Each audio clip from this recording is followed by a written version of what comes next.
Welcome to టీ10. నేను రేవతి. గణేష్ నవరాత్రుల సందర్భంగా మహారాష్ట్రలోని కొల్హాపూర్, సాంగ్లీ జిల్లాలకు చెందిన కొన్ని గ్రామాల్లో హిందూ ముస్లింల సౌభ్రాతృత్వానికి సంబంధించిన విశిష్ట సంప్రదాయాలు కనిపిస్తున్నాయి. ఇక్కడ కొన్ని మసీదుల్లో 40 ఏళ్లకు పైగా వినాయక విగ్రహాల ప్రతిష్టాపన జరుగుతున్నది. 1982లో ప్రారంభమైన ఈ సంప్రదాయాన్ని ప్రస్తుత తరం ముందుకు తీసుకెళ్తుంది. వివరాల్లోకి వెళ్తే సాంగ్లీ జిల్లా వాల్వా తాలూకాలో గోటికిండి అనే గ్రామం ఉంది. ఇక్కడి జుజర్ కోలో ఉన్న మసీదులో ప్రతి ఏడాది 10 రోజుల పాటు న్యూ గణేష్ మండలి వారు గణపతిని ప్రతిష్టాపిస్తారు. 44 ఏళ్లుగా ఈ సంప్రదాయం కొనసాగుతున్నది. గణపతి దర్శనం కోసం పెద్ద సంఖ్యలో హిందూ ముస్లింలు ఇక్కడికి వస్తుంటారు.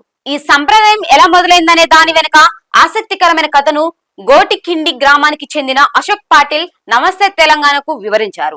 ఒకసారి గ్రామంలోని ప్రధాన కూడలి వద్ద వినాయకుడిని ఏర్పాటు చేశారు.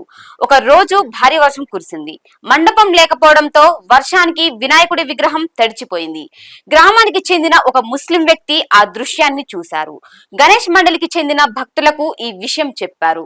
అప్పుడే నిజాం పఠాన్ అనే ఆయన వర్షంలో పూర్తిగా తడిచిపోయిన వినాయకుడి విగ్రహాన్ని దగ్గరలోని మసీదులో ఉంచాలని కోరారు. అక్కడున్న వారంతా ఆలోచించి గణపతి విగ్రహాన్ని సమీపంలోని మసీదులో ఉంచారు. నిమజ్జనం వరకు ఆ ఏడాది వినాయకుడిని ఆ మసీదులోనే ఉంచి పూజలు చేశారు. 1961లో గోటికిండి గ్రామంలో గణేష్ ఉత్సవాలను మొదలుపెట్టిన బృందంలో అశోక్ పాటిల్ తండ్రి కూడా సభ్యుడు. 1986లో ఇదే గ్రామానికి చెందిన కొందరు యువకులు పొరుగున ఉన్న బావుచి గ్రామంలో గణేష్ ఉత్సవాల కార్యక్రమాన్ని చూడటానికి వెళ్లారు. హిందూ ముస్లిం వర్గాలకు చెందిన వారు ఆ కార్యక్రమంలో కలిసి పాల్గొనడాన్ని వారు గమనించారు. వారి స్ఫూర్తితో గ్రామంలోని మసీదులో వినాయకుడి విగ్రహాన్ని ప్రతిష్టాపించడం మొదలు పెట్టారు. 1961లో గణపతి ఉత్సవాలను జరిపిన వారి తరువాత రెండో తరం వారు 1986లో గణేష్ ఉత్సవాలను నిర్వహించారు. ఇప్పుడు మూడో తరం వారు కూడా ఈ వారసత్వాన్ని కొనసాగిస్తున్నారు. అప్పుడప్పుడు గణపతి పండుగ సమయంలోనే బక్రీద్ పండుగ కూడా వస్తుండేది. ఆ సమయంలోనే ముస్లింలు మేకలను కోయడం, కుర్బానీ చేయడం వంటివి నిలిపివేసేవారు. గణపతి నిమజ్జనం తర్వాత ఊరంతా కలిసి భోజనాలు చేస్తారు. ఊళ్ళోని పురుషులు, మహిళలు ఈ ఉత్సవాల్లో పాల్గొంటారు. ప్రతిరోజు ఒక్కో కుటుంబం హారతి సేవలో పాల్గొంటుంది. 2 వర్గాలకు చెందిన వ్యక్తులు హారతి ఇస్తారు. 2 వర్గాలకు చెందిన పూర్వీకులు తర్వాతి తరాలకు గొప్ప కీర్తిని వారసత్వంగా ఇచ్చారు.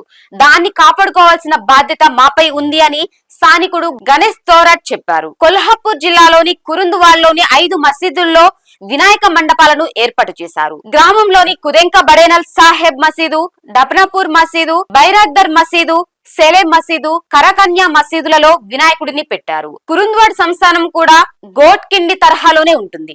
1982 తర్వాత ఏడాది నుంచి గ్రామంలోని 5 మసీదుల్లో గణపతి మండపాలు ఏర్పాటు చేయడం మొదలైంది. గ్రామానికి చెందిన పాతతరం పెద్దలు ఈ ఆచారాన్ని ప్రారంభించడం గర్వంగా ఉందని గణేష్ తోరట్ అన్నారు. 2018, 2019, 2020లో గణపతి ఉత్సవాలు మొహరం కలిసి వచ్చాయి.